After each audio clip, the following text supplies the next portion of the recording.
As we go about our daily lives, we walk past many houses and buildings which landscape our urban environment.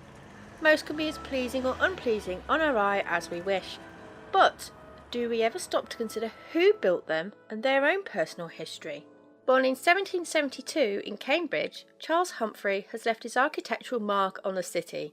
As a young adult, he was sent to London to study architecture under James Wyatt by his carpenter father. Humfrey returned to Cambridge to take over his father's business at a time of great change. The population boom meant that more housing was needed than before. For Humfrey, this meant he was able to acquire land that was being redistributed for either agriculture or housing development. Most of his early buildings still survive today and sit in a highly desirable area of the city, alongside many other houses and terraces that Humfrey designed, including the steeple of St Clement's Church on Bridge Street.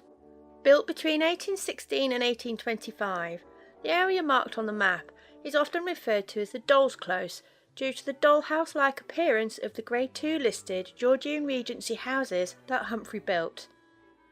The most substantial are those along the Maid's Causeway and overlooking Midsummer Common.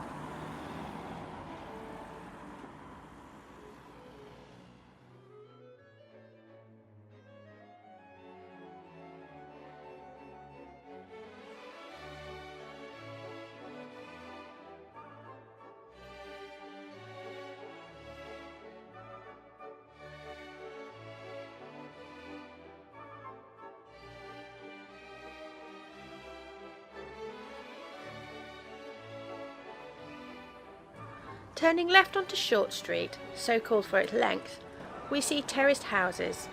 Over the years, these have had extensive modifications, but numbers 1 to 4's exterior is still left intact. Turning left again, running parallel to Maid's Causeway, is Willow Walk, a row of charming and uniform terraces. These homes once enjoyed open views across New Square, but later construction has obscured this.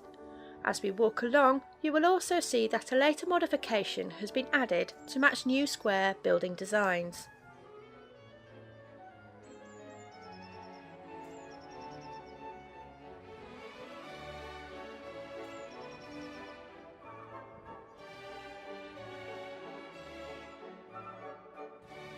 Turning left for the final time, we arrive on Fair Street, and another row of Regency-style terraces with noticeable basement windows.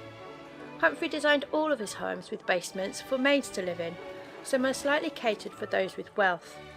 This leads us back onto Maid's Causeway with a lovely view over the common.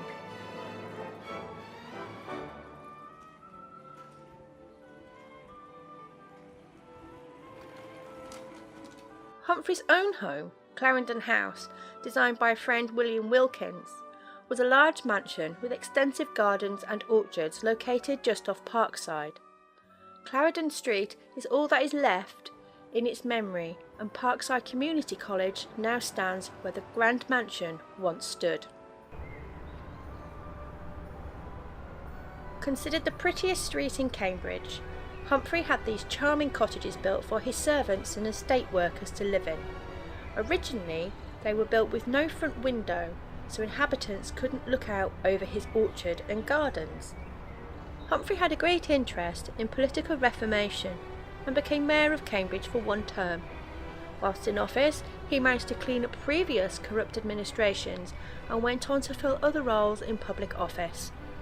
Sadly, in his later years, his financial affairs did not do well, and he became bankrupt.